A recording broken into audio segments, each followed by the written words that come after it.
دردشة المساء. كما أخبرت في بداية الحلقة بأنه غادي يكون معنا فيها الأستاذ رضوان جاخة خبير الشؤون الاستراتيجية والحديث على الوفد الوزاري الرفيع الذي يترأسه الوزير الأول الفرنسي ويقوم بزيارة عمل إلى المغرب لتوقيع اتفاقيات في 3 قطاعات مهمة واستراتيجية جدا. نتكلم عن القطاع الاقتصادي ونتكلم عن القطاع العسكري ونتكلم عن القطاع الأمني، على أمل أنه إن شاء الله قريبا غادي تكون زيارة لجلالة الملك محمد السادس إلى فرنسا من أجل توقيع اتفاقية صداقة استثنائية غير مسبوقة. سنفصل وندقق في الأمور مع الأستاذ رضوان جاخة. السلام عليكم سي رضوان.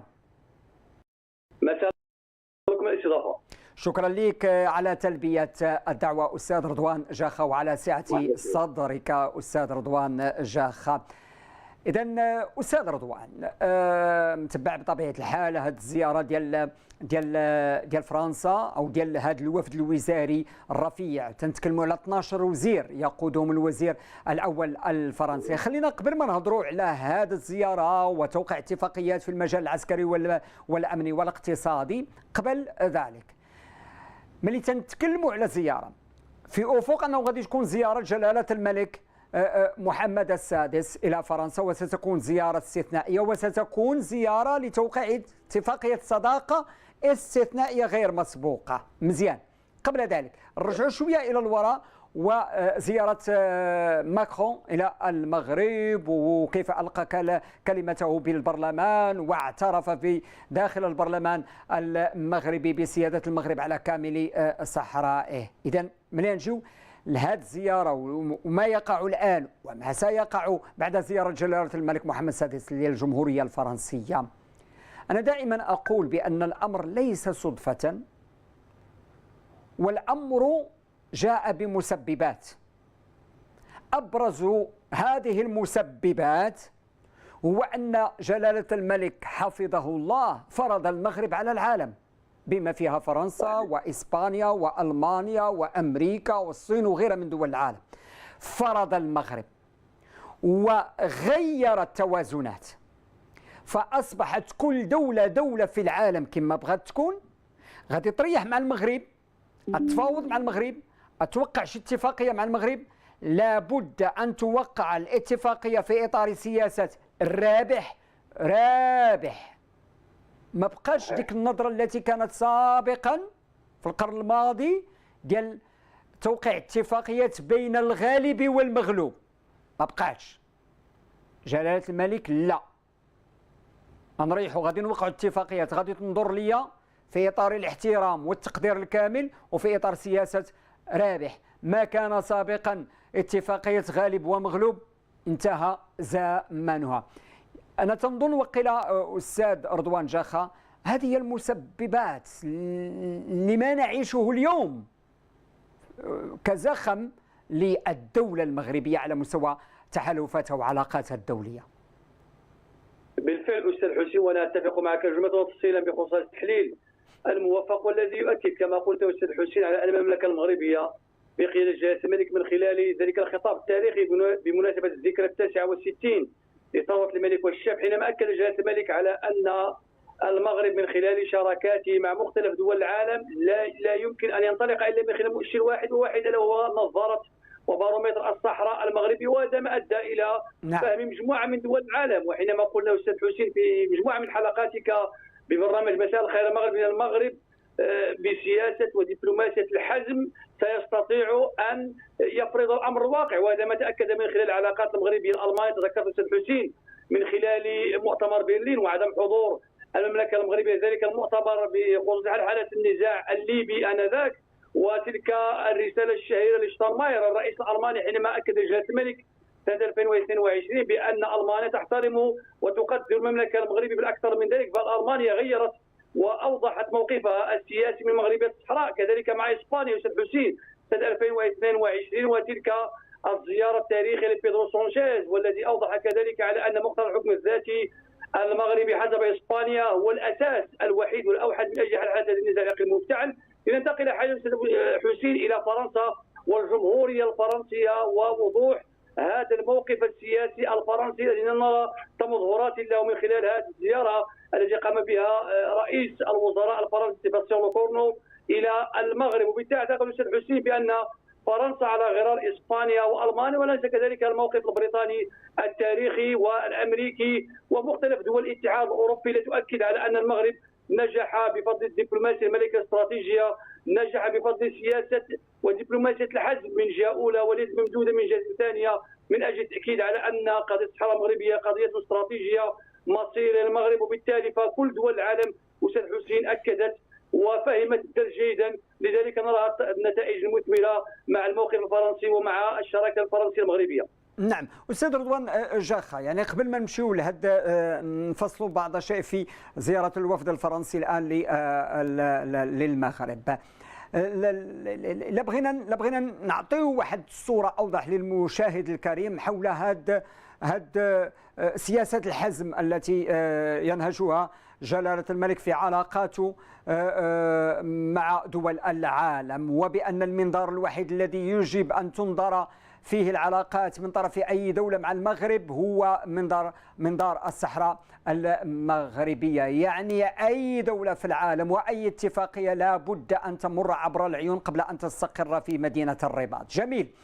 هنا أنا باغي نوضح واحد الأمر، راه هذا الشيء ماشي صدفة، يعني هاد سياسة الحازم وهذا المنظار الوحيد وهذه الأمور هذه ماشي صدفة. غادي نرجعوا شوية إلى الوراء ونرجعوا للعمق الإفريقي وسياسة العمق الإفريقي اللي ساعتها الكثير ما فهموهاش، تقولوا ماذا يريد الملك بذلك؟ دول الجوار خاصة أعداء الوحدة الترابية تقول لك جلالة الملك يبحث عن قشة في غابة، كل واحد شنو تيقول على أي، ولكن صعبوا عليهم تأويل الأمور وفهم الأمور. فكان ذلك الصبر الاستراتيجي. تقريبا 15 سنة جلالة الملك يبني علاقات قوية مع الدول الإفريقية من خلال الثقة ورابح، يعني المصير المشترك. وهذه الفكرة عزز جلالة الملك في علاقاته مع الدول الإفريقية، وخلى أن الدول الإفريقية تنظر إلى المغرب بثقة، بل وجعلته كناطق رسمي نوعا ما بين قوسين في إطار يعني فقط نعت الأمور أو في إطار توصيف الأمور، جعلته ناطقا رسميا باسمها نوعا ما.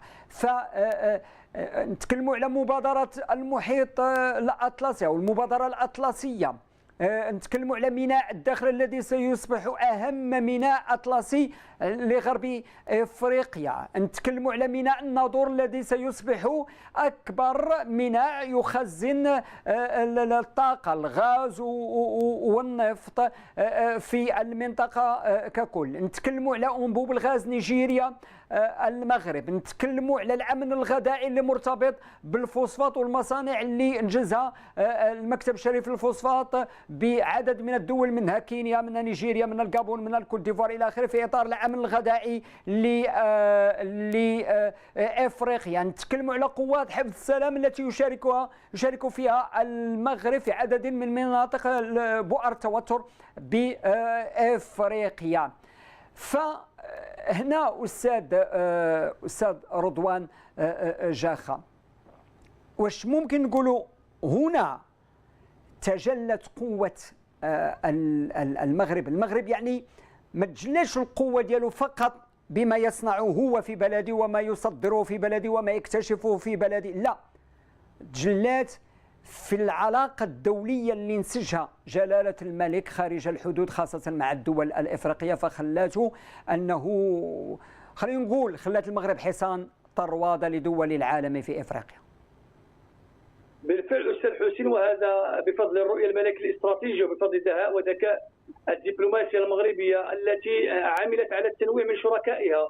نتحدث أستاذ حسين كما قلت عن العمق الإفريقي، جلالة الملك من خلال مجموعة من الزيارات الماراثونية المكوكية لمختلف دول القارة الإفريقية، والتي أدت بعدها عودة المغرب إلى بيت الإفريقي سنة 2017 وما تلاه من مجموعة من المبادرات الملكية الاستراتيجية على غرار ورش ومشروع أنبوب الغاز الإفريقي الأطلسي المغرب نيجيريا، وعودة العلاقات المغربية النيجيرية إلى كون علاقات متميزة. كذلك لا ننسى أستاذ حسين العلاقات المغربية الغانية، وكذلك العلاقات المغربية الكينية ومختلف دول افريقيا. اهم مثال على ذلك هو كون المملكه المغربيه ستترأس وستكون عضوا للولايه الثالثه على التوالي في مجلس السلم والسلام التابع للاتحاد الافريقي كاعلى هيكل من هياكل الاتحاد الافريقي. وكذلك المبادره الملكيه الاطلسيه، الورش الملكي الكبير جدا الذي انضمت اليه لحدود الساعه 21 دوله افريقيه اطلسيه من اصل 23 دوله افريقيه اطلسيه باستثمار يصل في تلك المنطقه وستحوز الى حوالي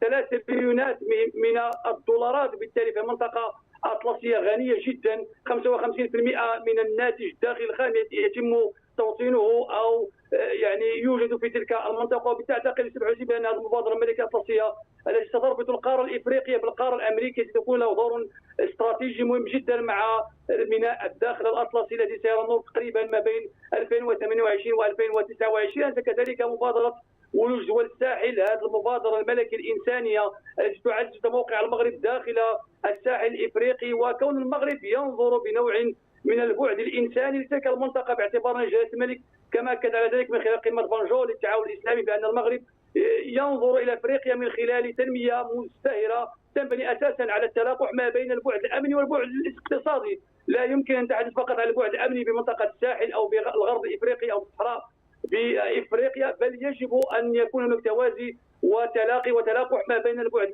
الامني العسكري مع البعد الاقتصادي، وصولا مستر حسين الى تلك الشراكات مع دول الاتحاد الاوروبي. حاليا نتحدث عن شراكه مغربيه مع الاتحاد الاوروبي كمؤسسه، وهي انتصار دبلوماسي كبير جدا للمملكه المغربيه، لان كنا نتحدث عن شراكات ثنائيه مع دول داخل الاتحاد الاوروبي. الان نتحدث سيد حسين عن شراكه مغربيه مع مؤسسه الاتحاد الاوروبي ككيان وكمؤسسه عامه وشامله. بالتالي فهي امور تؤكد سيد حسين على دهاء وذكاء جلاله الملك، وعلى ان ملكنا الحكيم بالفعل قد وضع المغرب مع سكه الدول الكبار كقوه اقليميه اقتصاديه وسياسيه ودبلوماسيه على قاره افريقيا. لا ننسى استاذ حسين بان المغرب ومصر فقط كدولتين افريقيتين هما اللتان تم دعوتهما من طرف دونالد ترامب في مجلس السلام العالمي. هذا يؤكد لك هذه المكانه والتقدير والاحترام الكبيرين التي تكنهم الولايات المتحده الامريكيه للمملكه المغربيه. كذلك بريطانيا من خلال تصريح دافيد لامي عندما كان وزير الخارجيه البريطاني سابقا وحاليا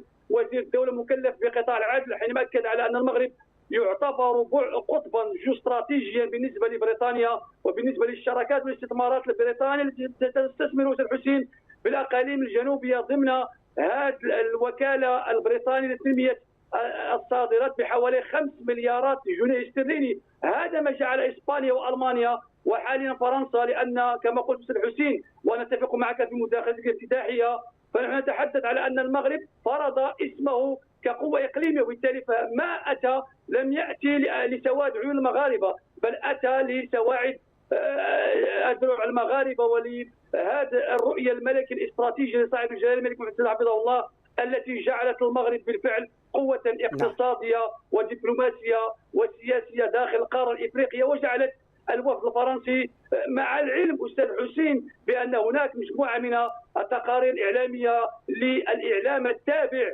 للاعلام الفرنسي التابع للنظام الجزائري يحاول بشتى الوسائل اليوم ويوم امس استاذ حسين مع الاخبار الزائفه مع التضليل الاعلامي يحاول توطير الاجواء، لان ربما الوزاره الشرقيه الجزائر علمت بشكل كبير جدا متانه ومكانه هذه الزياره التاريخيه لرئيس الوزراء الفرنسي وما سيتلوها وما سيتبعه مع الزياره التاريخيه الاكبر لجلاله الملك محمد حفظه الله الى باريس.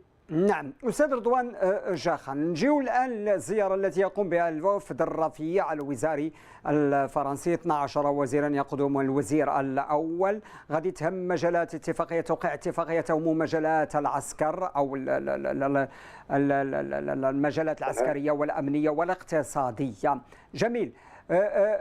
اليوم الكل يتحدث، الإعلام الفرنسي والإعلام المغربي والدبلوماسية الفرنسية والدبلوماسية المغربية، الكل يتحدث أن الوزير الأول قالها باللفظ بأن اليوم الاتفاقيات التي توقع والعلاقة اليوم التي تنسج اليوم استثنائية وغير مسبوقة. فلا بغينا نشرحوا للمشاهد الكريم استثنائيه وغير مسبوقه كيفاش، وحنا تنعرفوا بان العلاقات المغربيه الفرنسيه قويه ومتينه ودامت لسنوات عديده، فكيف اليوم ستكون استثنائيه وغير مسبوقه؟ اعتقد استاذ حسين بان هذا المصطلح ديال الاستثنائيه اللي قالوا رئيس الوزراء الفرنسي اليوم سيباستيان لوكورنو حينما اكد على ان العلاقات المغربيه الفرنسيه وصلت الى مناص الشراكه الاستراتيجيه الغير مسبوقه بهذا المفهوم وبهذا المصطلح. كيف ذلك استاذ حسين؟ اولا نتحدث عن موقف فرنسي مع شراكه استراتيجيه، لاول مره نتحدث عن الموقف الفرنسي يؤيد مغرب الصحراء بشكل مباشر. نعم كان سابقا يؤيد مقتضى الحكم الذاتي المغربي، لكن حاليا نتحدث على ان الجمهوريه الفرنسيه كما اكد على ذلك ايمانويل ماكرون من خلال رسالته التاريخيه في 30 من يوليو من سنه 2024 حينما اعتبر كذلك في اكتوبر من سنه 2024 بقبه البرلمان المغربي خلال زيارته التاريخيه للرباط على ان حاضر ومستقبل الصحراء المغربيه ياتي في اطار السياده المغربيه، وهذا ما ازعج الجاره الشرقيه كثيرا وما دفع الاعلام الفرنسي التابع للنظام الجزائري يجن جنونه استاذ حسين. وبالتالي نعتقد بان هذه المرحله اصبحنا نتحدث عن مرحله فيها من الوضوح الشيء الكثير جدا، وهذا ما اكد عليه سيباستيان لوكورنو حينما اكد على ان المغرب وان فرنسا ستدافع عن قضيه الصحراء المغربيه بكل وفاء واخلاص. هذين المصطلحين استاذ حسين من مسؤول فرنسي بارز جدا مع 12 وزيرا من بينهم وزراء القطاعات السياسيه، نتحدث عن وزير الخارجيه الفرنسي جون مانويل باغو وكذلك وزير الداخليه نونيز، حينما اكدوا على ان المغرب يعتبر شريكا وحليفا تاريخيا استراتيجيا للمملكه المغربيه. كذلك استاذ حسين اعتقد بان هذه الشراكه وهذا اليوم يعتبر متميزا. كيف ذلك؟ المؤشر الثاني هو ان الدوره رفيعه المستوى للوفدين المغربي الفرنسي لاول مره يتم تنظيمها منذ سنه 2019 وبالتحديد منذ 7 سنوات. عادت الدوره ال15 للجنه الرفيعه المستوى المغربيه الفرنسيه مع 11 اتفاقيه وبروتوكول عمل وتعاون وفي شتى المجالات على المستوى الامني من خلال ابرام او قرب ابرام اتفاق امني شامل ما بين المملكه المغربيه والجمهوريه الفرنسيه، كذلك في مستوى مكافحه الارهاب والتطرف الدولي والجريمه الدوليه المنظمه على المستوى الاقتصادي من خلال الاقتصاد الازرق، من خلال كذلك الاقتصاد الاخضر الهيدروجين الاخضر، وكذلك الربط الطاقي الربط الكهربائي على مستوى التعليم العالي، باعتبار ان الطلاب المغاربه استاذ حسين يشكلون اكبر جاليه طلابيه لدوله اجنبيه بفرنسا، وبالتالي فكانت هناك اتفاقيات في هذا الاطار. كذلك السياسه الخارجيه من خلال توطيد العلاقه المغربيه الفرنسيه عبر تقارب الرؤى من خلال السياسات الخارجيه الدوليه، كذلك بخصوص التكوين البحري ومختلف القطاعات المرتبطه بالانتاج خصوصا ما بين القطاع العام والقطاع الخاص. يعني استاذ حسين تحدث على مبادلات تجاريه تحطم ارقاما قياسيه ما بين فرنسا والمغرب تجاوزت 15 مليار يورو بين البلدين. 40% استاذ حسين من الصادرات الفرنسيه نحو افريقيا توجد في المغرب. انظر الى هذا الرقم المهم جدا في اطار علاقات رابح رابح. فرنسا ستستفيد والمغرب سيستفيد كذلك عبر فرص الشغل. ننسى بان 950 مقاوله فرنسيه استاذ حسين تشتغل وتوطن استثمارات لها في المغرب وتعمل على خلق ازيد من 150 الف منصب شغل وفرصه عمل مباشر وغير مباشر بالمغرب. هناك كذلك استثمارات في البنيات التحتيه وفي النقل السككي عبر القطار فائق السرعه البراق الذي سيربط مراكش بالقنيطره. كلها امور استاذ حسين تعزز هذه الديناميه والشراكه الاقتصاديه والتجاريه والدبلوماسيه والسياسيه ما بين فرنسا والمغرب. كذلك بان المغاربه المقيمين بفرنسا هم الذين يشكلون الصداره على مستوى التحويلات الماليه مقارنه بمختلف مغاربه العالم بازيد من 30%.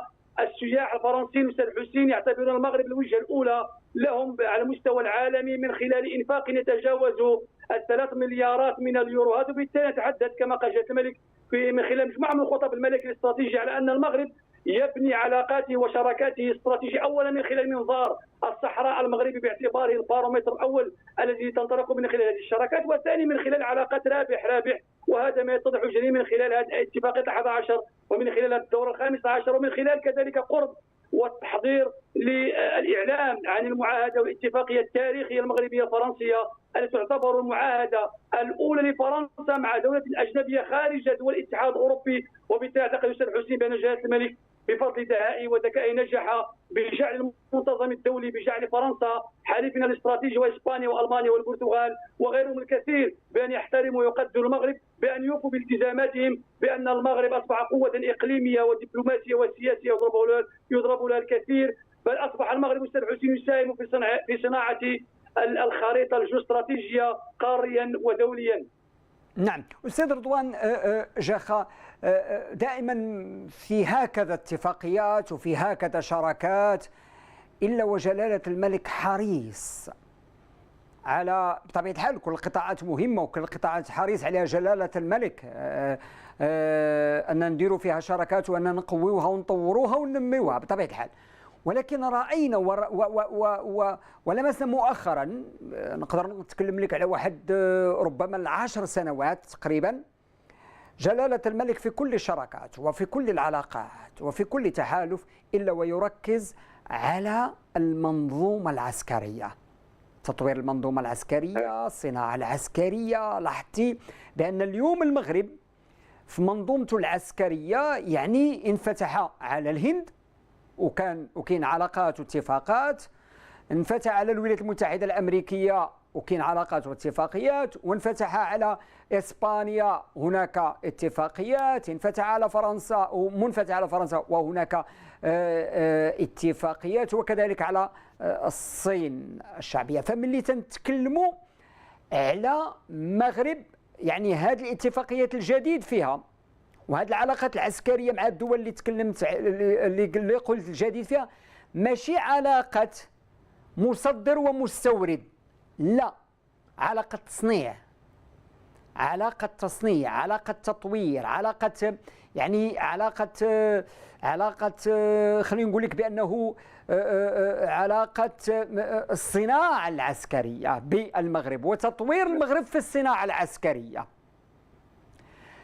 هنا أستاذ رضوان جاخا تقريبا واحد 10 سنوات ولا الاهتمام كبير، تهد الزيارة ديال الوفد الفرنسي من ضمن القطاعات اللي غادي يكون فيها اتفاقيات القطاع العسكري. هنا تنتكلموا أستاذ رضوان جاخا على أن المغرب واش يسعى أن يكون قوة عسكرية إقليمية قارية من منظور أولا تلك الهبة العسكرية، لأننا تنعرف القوة العسكرية لها ما لها. أمريكا الآن تفرض قوتها على العالم من جانبين، اقتصادي والعسكري، وخاصة العسكري. روسيا الآن تفرض هيمنتها نوعا ما على الكثير من دول العالم. من الجانب العسكري هي اقتصاديا لا تقارن بأمريكا، ولكن عسكريا قوية روسيا. فبالتالي واش ممكن نتكلموا على أن جلالة الملك يسعى إلى هذه الدرجة أن يكون قويا متميزا عسكريا في المنطقة؟ بالفعل أستاذ حسين، وأنا أحييك كثيرا على النقطة المهمة جدا. المغرب أستاذ حسين انتقل من مجرد شراء آليات عسكرية إلى الصناعة أو التصنيع العسكري، وهذه من بين المرتكزات المغربية بفضل الرؤية الملكية الاستراتيجية من خلال مجموعة من الشراكات.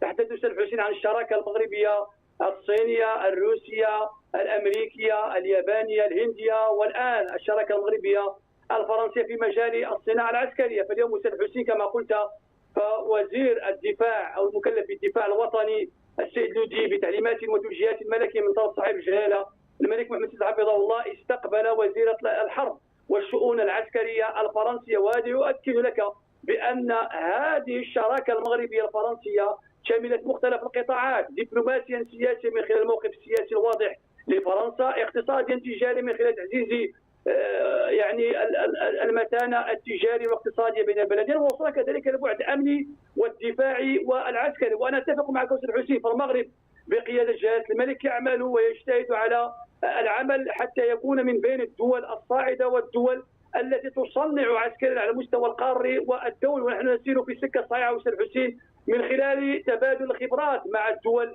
الكبرى في هذا المجال، الولايات المتحدة الأمريكية، الصين الشعبية، وروسيا الاتحادية. لأن كما قلت أستاذ حسين، عندما نتحدث عن أقوى دولة في العالم، أول ميكانيزم أو بعد نتحدث عنه هو البعد العسكري. نعم. وبالتالي إذا لم تكن قويا على المستوى العسكري فلا يمكن أن تتحدث على المكانة العالمية في صناعة القرار. وهذا ما تثبته الولايات المتحدة الأمريكية التي تعمل على صناعة القرارات الاستراتيجية في مختلف القضايا الدوليه، الحرب الاوكرانيه الروسيه، الازمه الهنديه الباكستانيه، حاليا بالشرق الاوسط وبافريقيا نرى الدور الامريكي القوي جدا. لماذا؟ لانه قوي عسكريا.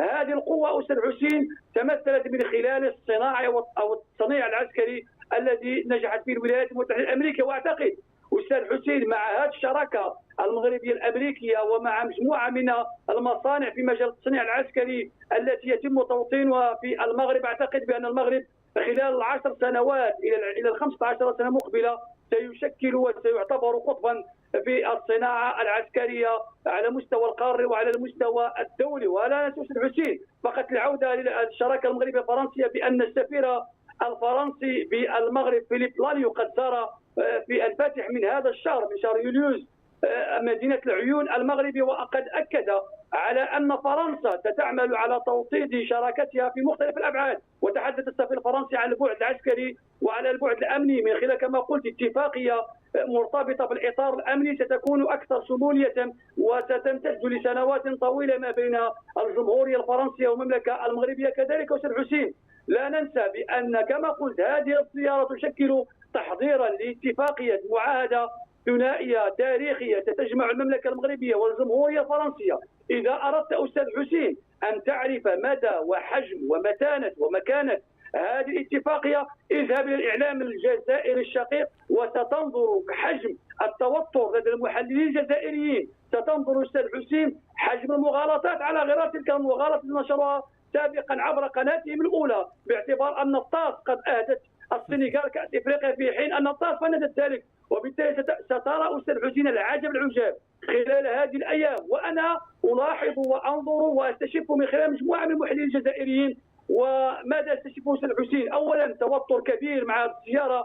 لا ننسى نقطه مهمه جدا استاذ حسين يعني يجب التطرق اليها. هذه اول زياره لرئيس الوزراء الفرنسي في محطات الخارجيه منذ تعيينه الى المملكه المغربيه، وبالتالي هنا حجم المكانه والتقدير والاحترام الكبير جدا لفرنسا، لإيمانويل ماكرون، لسيباستيان لوكورنو، ولجون مانويل باغو، ولنونياز، ولمجموعه من المسؤولين الفرنسيين، وكذلك بالبرلمان الفرنسي. وكلمه سيباستيان لوكورنو كانت اهم مثال على ذلك اليوم استاذ حسين، حينما اعتبر المغرب الحليف والصديق الاستراتيجي. وقال بالحرف الواحد استاذ حسين قضيه الصحراء المغربيه نعلم كفرنسيين بانها قضيه استراتيجيه مصيريه وجود المغرب، ونحن نعد المغرب باننا سندافع بكل وفاء واخلاص على قضيه الصحراء المغربي، وان المغرب هو الحليف الموثوق، وان موقف فرنسا هو ثابت ولن يتغير، لانه موقف دوله على غير موقف الولايات المتحده الامريكيه حينما انتظر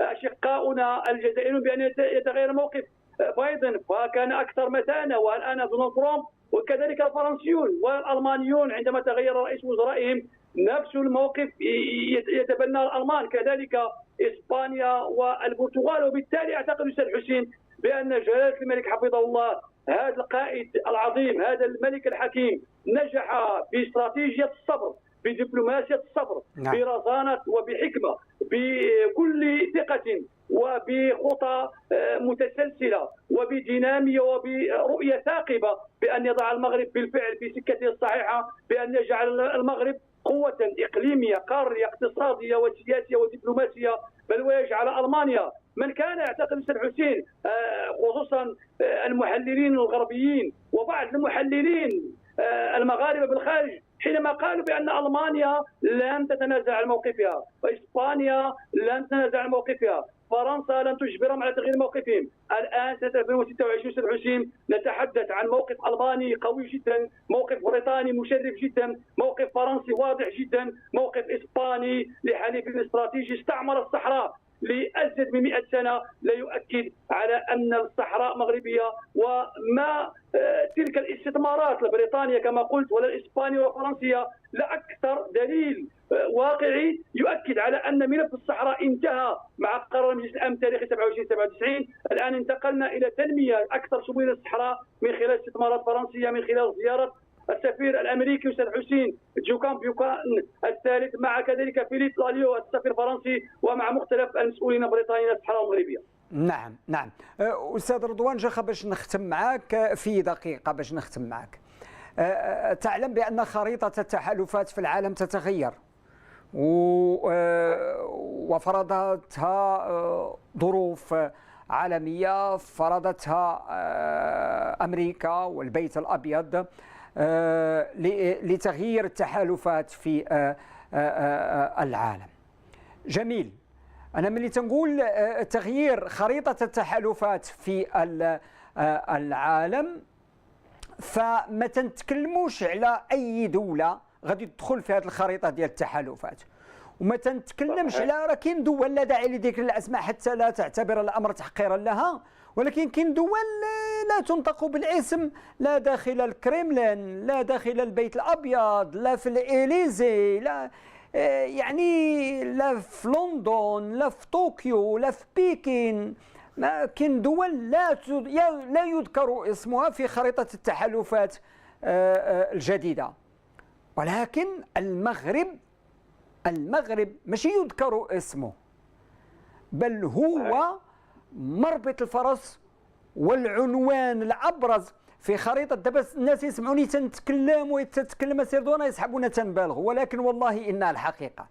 راه الآن في خريطة التحالفات الجديدة اللي تتقودها قطبين قويين، الصين مع روسيا وأمريكا مع بريطانيا والدول الرأسمالية. فملي تنتكلموا على هاد الجوج تيرسموا خريطة تحالفات جديدة لعالم جديد، خلينا نقول لكم وأنا متأكد من الأمر بأن المغرب يشكل عنوانا بارزا في هذه التحالفات الجديدة أو خريطة التحالفات الجديدة، بحكم كما قلنا القوة اللي فرضها جلالة الملك، كيف الملك دفع بالمغرب وجعله بلدا قويا وجعله بلد قرار وفرض نفسه في الخريطة، خريطة التحالفات الجديدة. أستاذ رضوان، ممكن نقول بأن فرنسا كدولة اللي استعمرت المغرب واستعمرت جزء كبير من القارة الإفريقية، ودائما تشوف في تعاملها مع الدول التي استعمرتها بنظرة الغالب والمغلوب.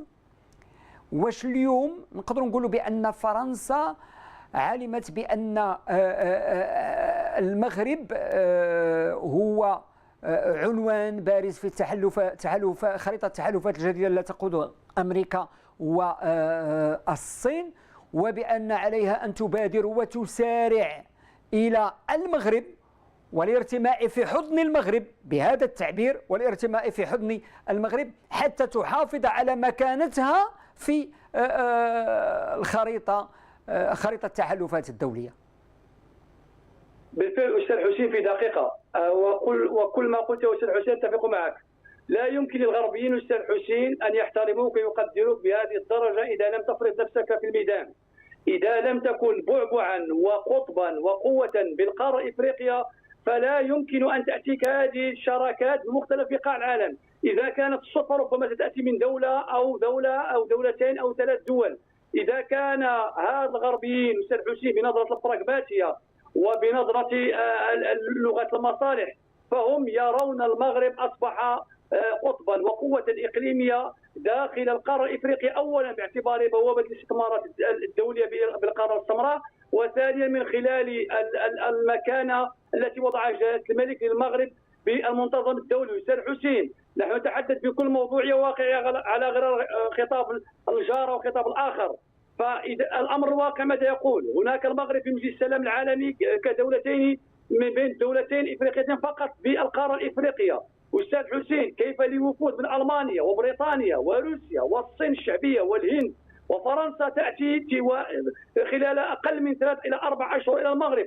بل لماذا نرى هذه التصريحات وهذا التقدير والاحترام الكبير لدونالد ترامب، أقوى دولة في العالم؟ وأنت تعرف أستاذ حسين دونالد ترامب بلغته الواقعية البراغماتية دائما عندما يتحدث عن المغرب يتحدث بلغة من التقدير والاحترام. مارك روبيو وكوشنير ومسعد بولس وغيرهم يتحدثون عن المغرب بنوع من الاحترام والتقدير. كذلك أستاذ حسين البريطانيين وصولا إلى فرنسيين. فرنسا إذا لاحظت أستاذ حسين خطاب سيباستيان لوكورنو ستلاحظ مدى الاحترام والتقدير. هذا لم يأتي لسواد عيون المغاربة، هذا لم يأتي صدفة، هذا أتى وفق استراتيجية وخارطة طريق لسنوات. منذ اعتلاء جلاله الملك حفظه الله على عرش اسلاف الميامين منذ سنه 1999 الى حدود الساعه، وذلك ما كان جلاله الملك هم جلاله الملك الاستاذ الحسين ان يوفر التنميه للمغاربه بمختلف الاقطاب والجهات، وهذا ما يعمل على جلاله الملك من خلال هذه الشراكات الدوليه. المغرب اولا واخيرا، وبالتالي فعندما ياتي الفرنسي والاسبان والبرتغال نعم هناك مصالح متبادله، لكن المغرب يعني كيدير المصالح ديالو هي الاولى والحصريه، ثم بعد ذلك تاتي العلاقات رابح رابح. لا ننسى استاذ حسين كنقطه اخيره في 30 ثانيه، المغرب يوم امس وقع اتفاق غزه من اجل هذه منطقه السلام.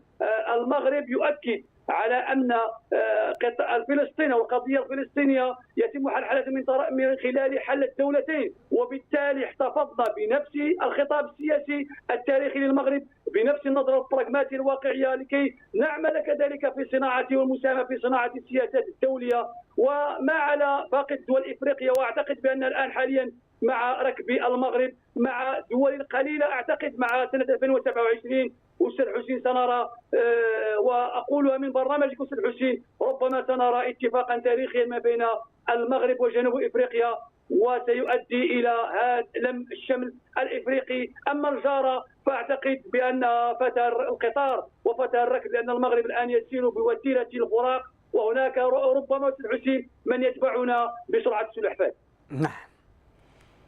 وللأسف الجارة الشرقية لا تزيد نفسها إلا عزلة، وتظن بأنها تتسيد المشهد، فقط هي تتسيده عزلة للأسف الشديد. شكرا لك أستاذ رضوان جاخة، خبير في الشؤون الاستراتيجية. شكرا جزيلا لك. شكرا جزيلا. شكرا لك على كل هذه التوضيحات. نتمنى أن نكون وصلنا لكم الأفكار، وصلنا لكم المعنى باش تكون عندكم فكرة على هذه العلاقات الاستراتيجية القديمة التي تتجدد بنفس جديد بمفهوم جديد بين المغرب وفرنسا.